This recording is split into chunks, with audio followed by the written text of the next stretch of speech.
Hello, I am the High Apostate, and this is the Apostate's Playground, the podcast where I watch and comment on goings-on from the towers of the deep, dark recesses of madness and colors. Today on the show, I'm going to be talking about a stupid question theists ask, a stupid thing that Richard Dawkins wrote about that stupid question, not the most recent stupid thing he did. And I'm going to find out if we can make the whole thing dumber. First, housekeeping. So the stream I mentioned previously that I will be doing in a couple of weeks will be starting at 2 p.m. Eastern and 11 a.m. Pacific. And what I'll be streaming is still TBD, but it's looking like Crusader Kings might take it with one vote, because that's representative of how many listeners there are. Poll is in the Patreon in the show notes if you decide you'd like to have some input. Whether you watch it or not, you can just swoop in, tell me to play one of the games I hate the most, and then not even watch it, and you'll win. There's also some links to pro-trans organizations, because don't forget, the GOP is still trying to murder them, and the best thing you can do to help them not get murdered by laws is by donating to organizations that want to keep them living and calling, not emailing or writing, calling your senators and congresspeople, state and federal, and telling them that trans rights are human rights, and the right thing is to let children have health care and play a sport. So now, I'm going to move on to shit-talking Dawkins a little. Speaking of people who want to take their shit out on trans kids.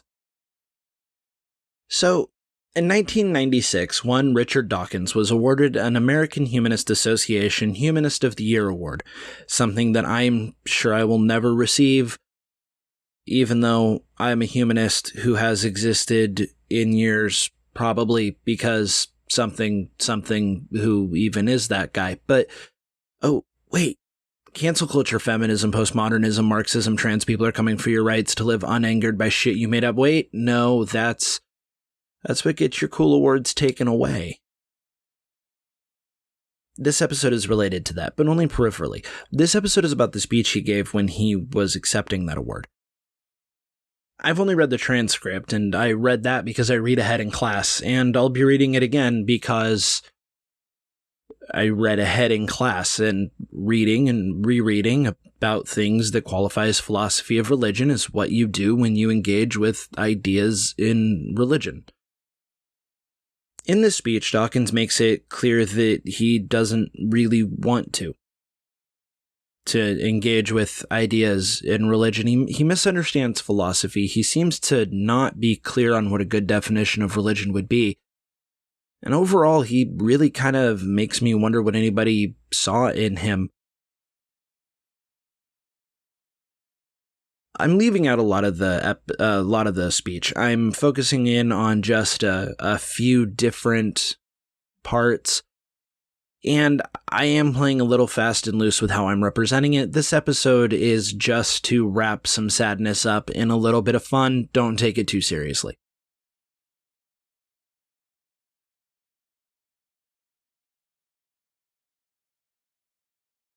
Unless I fuck up and convince myself that atheism and science are a religion.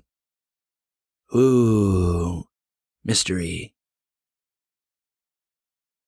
The speech began by comparing faith to smallpox, but calling it harder to eradicate after derisively referring to how it's popular to, quote, wax apocalyptic about the threat to humanity posed by the AIDS virus, mad cow disease, and many others, end quote, before going on to say that faith should be in the list because it's similar to smallpox, but like I said, he calls it harder to eradicate. And that kind of hits a lot of themes that we're still hearing about how it's fashionable to call this, that, or the other a horrible thing. And it's not a great showing. And I get that he was being allegorical, but don't say it's fashionable to go on and on about how AIDS and mad cow are bad. And for reference, in 1990, 1995, and 1996, so not even all of the timeline where HIV and AIDS were being monitored. And for some reason, I don't understand not all of the 1990s, but that's Statista's fault, and this still makes the point. Just HIV had killed 3.7 million people, and that's was the easier to manage one. You know, the way that having a stupid metaphysical position kills a lot of people. Is, you know how if you don't treat faith 100% of the time, it is bad. Nobody has a religious grandma that's fine. You know, nobody has a religious friend who's okay. They're all wasting away from faith aids. And while this was going on, Mad Cow was fucking the British economy. Europe had banned British meat, and presumably the beef industry was still working to recover after 180,000 cattle were affected in 1986, with 1,000 new cases a week by 1993. You know, the way religion cripples a country's economy. And during all of this, religious affiliation was actually decreasing in 1996. And as a matter of fact, non-religiousness had increased from 12% to 14% in 1995. Just 2%, but when you heathengasm your way from 6% to 14% in 5 years, you need a little break for the refractory period. So while AIDS had decreased and Mad Cow had gotten a little better, admittedly, irreligiosity rates were doubling in the United States. Also, in retrospect, and this isn't super related, but like, it looks pretty fucking ugly when a guy who was born in 1940s Kenya, a full 22 years before it quit being the colony and protectorate of Kenya, goes on to trivialize something that was and is and consistently does rip apart Africa by comparing it to believing in something without evidence. I'm not saying that Dawkins doesn't care about African people. I'm really not. I'm saying that he has a history of catastrophizing faith as a concept rather than what people do with it. And I'm saying that it just looks pretty bad from a guy born during a colonialism to compare very broadly faith with something that at the time and still now was having a big, awful impact on life. I probably would have touched on it at some point during the speech in a Hitchensian kind of look at what the Catholics are doing in Africa, making the AIDS crisis worse, that's what faith does, etc. angle, if I were to put that in the speech, but I don't know, man. It was the humanist society. It wasn't the atheism society. It wasn't the anti-theist society. You can be a Christian humanist. You can be a Christian good person. You can be a Muslim good person. The reason why we don't see them on TV is because generally they're minding their own fucking business. They're not trying to outlaw entire demographics of children. They're not trying to make it so that entire groups of people can't get healthcare, so we don't hear about them. So sure, it's the bad guys that are in our face a lot, but that doesn't make it bad 100% of the time. So you need to qualify that, or you're just badly representing huge swaths of people the same way that theists do when they accuse, I don't know about you, but I know about me of worshipping at the altar of Dawkins, or following Hitchens, or being a Russellite instead of somebody who's thought about shit and developed my own metaphysical views. So in the next part, he gives faith as the primary vice of religion. And the way he defines faith is lacking. As I've said, he calls it belief that isn't based on evidence. He uses the government of Northern Ireland and suicide bombers to pad the question of who could say that the brain virus of faith is not exceedingly dangerous. Well, me. This is called doing a hasty generalization. Most of the world is religious, and by and large, most of them are okay people. They just have some different metaphysics. And I'd wager to bet that there's a bunch of them who have those weird metaphysics thought out a lot better than a lot of atheists do. And what he's doing here is he's taking a couple of groups. He's taking Northern Ireland and suicide bombers, which are two very small groups, and saying, look at the entirety of faith. Look at what all religious people do. And that's fucking bullshit. There is a brain virus present in that, but the brain virus is not using reason. This line of thought that there is a relatively small percentage of people that I think are a threat, and so the whole thing has got to go. Like, what if someone thought that, with nowhere near enough evidence to indicate a causal relationship, that religion would turn perfectly nice people with bad metaphysics into suicide bombers? And then go on to think, on a total lack of evidence, that trans people were somehow a threat to people, despite the fact that for as long as there have been people, there have been trans people, because there's a perfectly rational explanation for what biological and neurological factors make up trans people's identities. And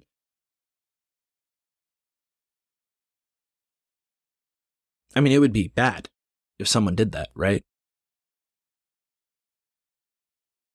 Lastly, there's a whole paragraph I'm going to read that goes into this, and the reason I'm going to do that is to demonstrate another point that will be helpful in turning atheism into a religion later. Quote, when religious education class turns to ethics, I don't think science actually has a lot to say, and I would replace it with rational moral philosophy. Do the children think there are absolute standards of right and wrong? And if so, where do they come from? Can you make up good working principles of right and wrong, like do as you would be done by and the greatest good for the greatest number, whatever that is supposed to mean? It's a rewarding question, whatever your personal morality, to ask as an evolutionist where morals come from. By what route has the human brain gained its tendency to have ethics and morals, a feeling of right and wrong? Now, I agree wholeheartedly that religious ethics should be replaced with ethics in philosophy classes. I mean, nobody would want religious people in an ethics class, right? Oh, get out of here, Kant, you brain-diseased hooligan. Never mind the frankly staggering effect you had on ethics. You had faith. And don't get me started on Kierkegaard. That faith-leaping asshole. If you actually read moral philosophy, you'd figure out pretty quick that that is actually a pretty unwinnable argument. The very existence of moral religious people disproves a really big chunk of this whole speech. AHA probably should have tackled him off the stage and taken the damn award then.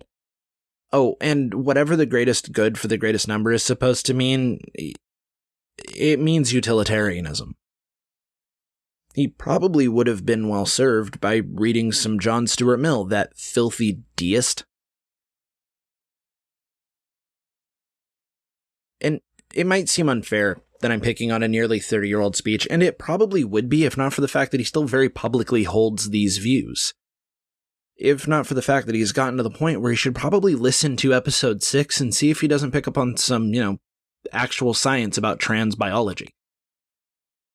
Or maybe if you took an intro to philosophy course where you acquire the tools to use his definition to turn atheism into a religion. Lightning bolts.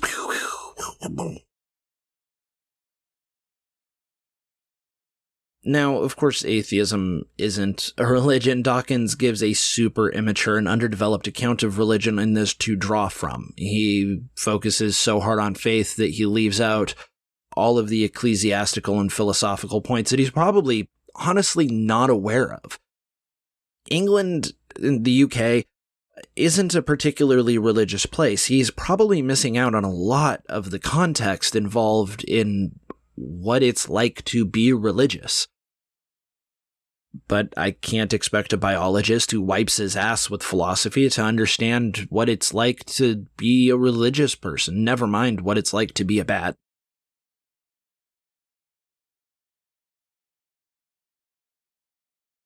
And I'm just having fun here, really. Because why the fuck not? Life is short. The theme of the speech, without editorializing, is that the primary vice of religion is faith. Faith being a belief in something without evidence.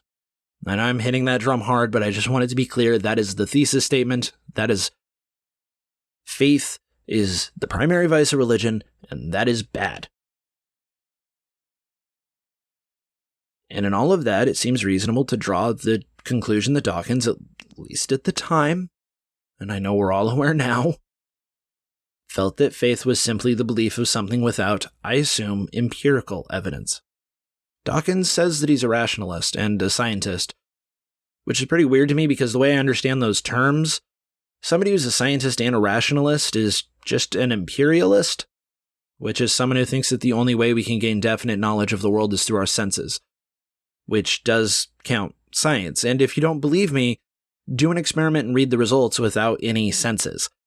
A rationalist, on the other hand, feels that we can gain definite knowledge of the world through reason alone. Personally, I think that that is stupid as a dichotomy. There are times where science is better and there are times where reason is better, and that's fine. It depends on the job. The reasonable stance, possibly the rationalist stance, is that science can't do everything. A lot of stuff, a lot of cool stuff, a lot of important stuff, but not everything. Likewise, reason and philosophy can't do everything. Can do a lot of stuff, can create really cool genres of literature, but it can't do everything. So, philosophy gets axiology, logic, epistemology, and metaphysics. Scientists get cameras that are going to be outdated by the time they can take a picture of anything we haven't seen before, titration, and Dawkins. That's how it works. Actually, I feel bad misrepresenting things like that. It's literally just that philosophy is the study of concepts and science finds empirical data, and that's how that is, and if you don't like it, eat a bag of ass. So, anyway, put your bag of ass down, and let's go back to logic for a second. The first love and primary boner causer of the mega-rational skeptic boy. There's a little story written by Lewis Carroll about Achilles and the tortoise and how logic works. In it, the tortoise repeatedly badgers Achilles about substantiating his various premises until Achilles catches on that the tortoise is making a point about infinite regress and logical propositions, and now you have to substantiate everything. We've all had that conversation somewhere, I'm sure. Prove this, prove that. What about this premise? Prove that premise. Do this. Come over here. Now, the small point here is that the tortoise is a fucking asshole. But the large point is that at a certain point, you have to evaluate whether or not a claim is actually objectionable. To segue back to the two big different kinds of logical argument, I'm going to scooch comfortably into science. If I tell you that if you drop something that weighs 3 kilograms, it will land with a force of 29.4 newtons, I'm not pulling that out of my ass. I'm doing a really interesting mixture of reasoning. Day 1 on a physical science class is force equals mass times acceleration, and that's not an accident. It's going to be really important for the rest of the class. So the acceleration of gravity is 9.8 meters per second, and in my physical science classes, we just used 10, but I'm going to be a pedant. So 9.8 meters per second times 3 kilograms is 29.4 newtons. And it always will be. If it is true that a 3 kilogram object is a 3 kilogram object and gravity moves at 9.8 meters per second, then it will always have 29.4 newtons of force.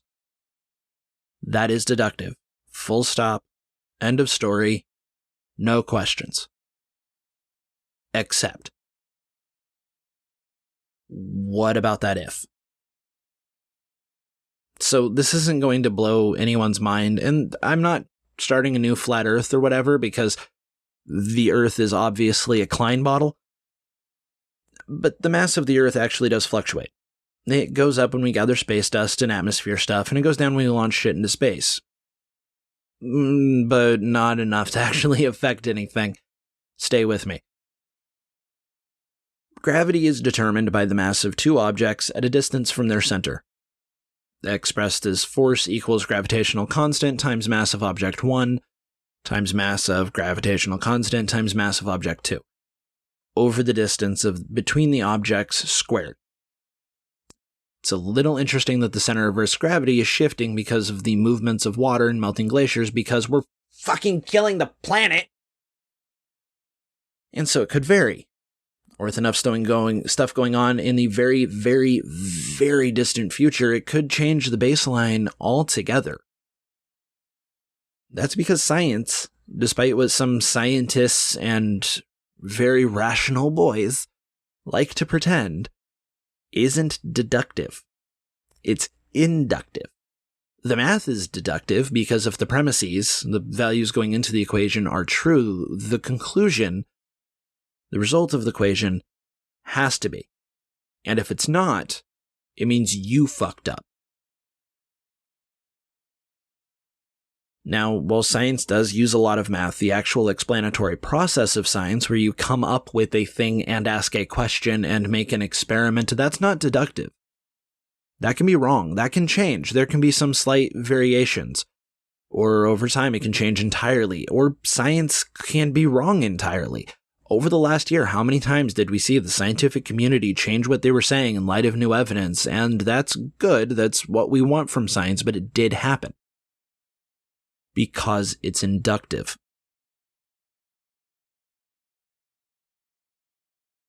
And that's okay. Odds are Earth's gravity will never change so much that it'll make any kind of major difference, but it could.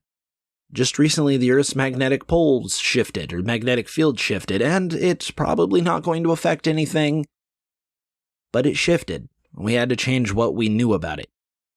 So people who act like science will know everything and never be wrong, despite the evidence to the contrary, might just be part of the overall point I'm making. This brings me to a disclaimer. A guy named Massimo Pigliucci, I think. I don't know how to read Italian. And also, he's just a segue to a paper he wrote where he gives what I think is a really good definition of new atheism and a really good definition of scientism, using the word as philosophy jargon. Again, stay with me.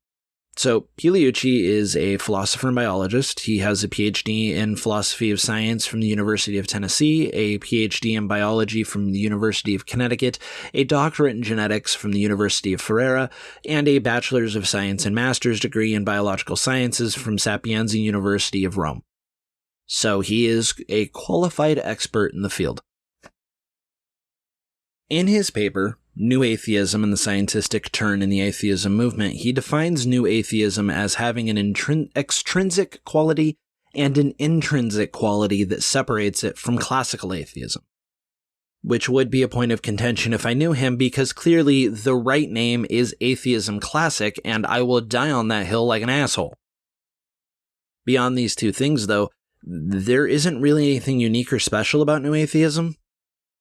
He says the extrinsic thing that sets New Atheism apart from Atheism Classic is the popular movement aspect of it. When he was writing this in 2013, New Atheism was still a really loud source of contention, and there were books on atheism up and down the New York Times bestseller list, with The God Delusion staying on top of it for 51 weeks. He also says, and I tend to think this is also probably true, that part of the populism was people becoming disenfranchised with religion after the 9/11 terror attacks. I mentioned earlier that a religiosity in America stayed at 2014 for a few years, and between 2004 and 2018, it jumped from 14% to 23%, and I'm part of that number. I came out as an atheist in 2016, 2017. I kind of forget because I didn't, mark it anywhere. And I was kind of new atheisty. I really liked watching Hitch Slap compilations on YouTube and watching his debates for a year or so.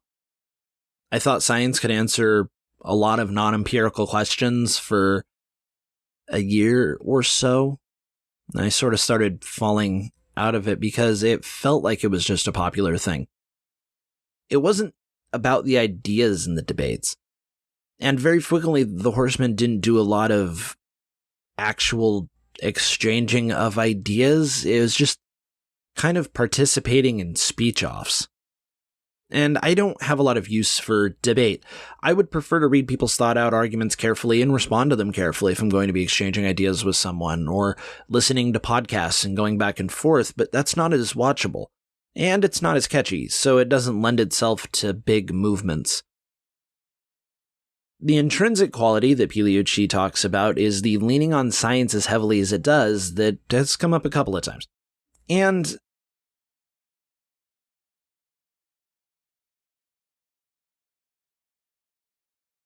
I realize it seems like I'm smuggling a totally different point from the one I said I wanted to make, but it does the leaning on science stuff badly.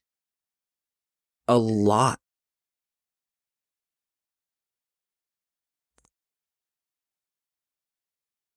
In this specific kind of atheism, this specific mindset that I'm talking about, it does a bad job when it says that God is a hypothesis to be tested and falsified. It's a failed hypothesis. Philosophy doesn't matter. Harris is going to write a book on how science will save the day for morality while ignoring 2,500 years of thoughts on ethics, and from what I understand, kind of tries reinventing some things he should have learned while getting a philosophy degree from fucking Stanford, like he says he did on his website, but whatever, I'm not going to say he's plagiarizing. I haven't read the book, so I can't. But I will put an essay by Ari Armstrong in the show notes discussing Harris and utilitarianism, and I will piggyback my points on Pigliucci's. So what we have in New Atheism is a claim to a method of induction being the best possible way to find information such that it can discover A, moral claims, which may or may not just be somehow more problematic, John Stuart Mill, and B, can disprove God, but doesn't. Because it can't. Because it only rebuts specific premises presenting themselves as necessary conditions in specific God models, but doesn't touch the metaphysical position generally. Which is a problem, because not all God models that are problematic have evolution not being true as a necessary condition. If they did, evolution would have it, but it sucks. But do you see how I said that philosophy gets metaphysics? When you ask people for evidence that they can do either of these things, you get either nothing or you get angry nothing. Because it can't be done. Science can and should inform our ethics, and it can and should inform our metaphysics. But to assert that these philosophical problems can be solved by science seems to be a belief in a thing without evidence. Science can't disprove Loch Ness. But do you know what can disprove Loch Ness? It's logic, B. And that's a philosophy thing. Check your college course book. It's not the science department teaching you logic. And you know what? Maybe someday science will progress enough that it can deal with these problems. Maybe one day it will get rid of philosophy and everything will be empirical, and honestly, that'll be kinda cool, and I kinda want to be here to see it. But right now, it can't answer conceptual or non-empirical questions. Should I tell my axe murderer where my friend is when he knocks on the door? And is there some such being of a specific metaphysical model that this person believes in? Those are both non-empirical. That's out of science's wheelhouse. So it seems like, yeah, we might be able to turn it into what Dawkins called faith in his 1996 speech that he got taken away for being an unscientific transphobic fuckbag. And since, as he said, faith, being belief that isn't based on evidence, is the principal vice of any religion, I'll go ahead and say that we can make it seem pretty religious-y too. Because there's no evidence that science can disprove God. There's only evidence that it can rebut specific premises. And, sorry boyos, there's more gods It's not just Ray Comfort. The nice part about this is, though, is I am willfully taking some things out of context. I'm willfully stretching some things. And I think that Dawkins is wrong a lot of the times. In probably most of the claims he makes that are actually philosophical. And most of the claims I'm aware of him making generally.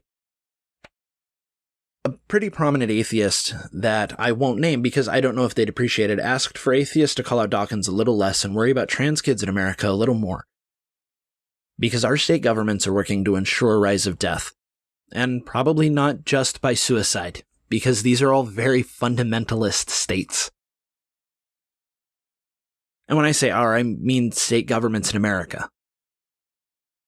Trans kids are safe from the government in my state for now, but Arkansas, Texas, and Missouri are still our states. We're still America. Call your senators, state and federal. Call your congresspeople, state and federal. Don't think that calling out Richard Dawkins or J.K. Rowling or recording what I think is a particularly dumb podcast episode about a stupid thing he said is enough. It's fucking not. Donate to charities who help trans kids. They are at risk right now too.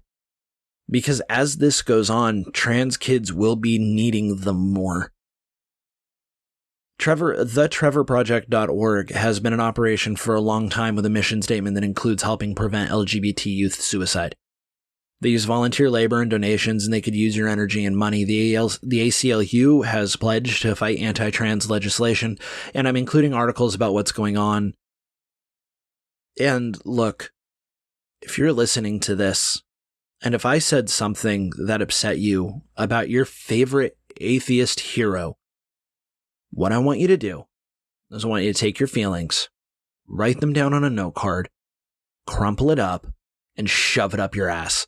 Because if your favorite atheist is on the side of the ADF to kill trans kids, and that's not enough for you to say maybe it's time to walk away from your hero worship, then you might just be in a personality cult. And the worst fucking part of that is you don't even think that the man is God. I've been Phineas 12 Gauge. And if you hesitate for a moment to support trans lives over your pet atheist, you don't belong in a civilized society until you change some things, you piece of shit. Stuff's in the show notes.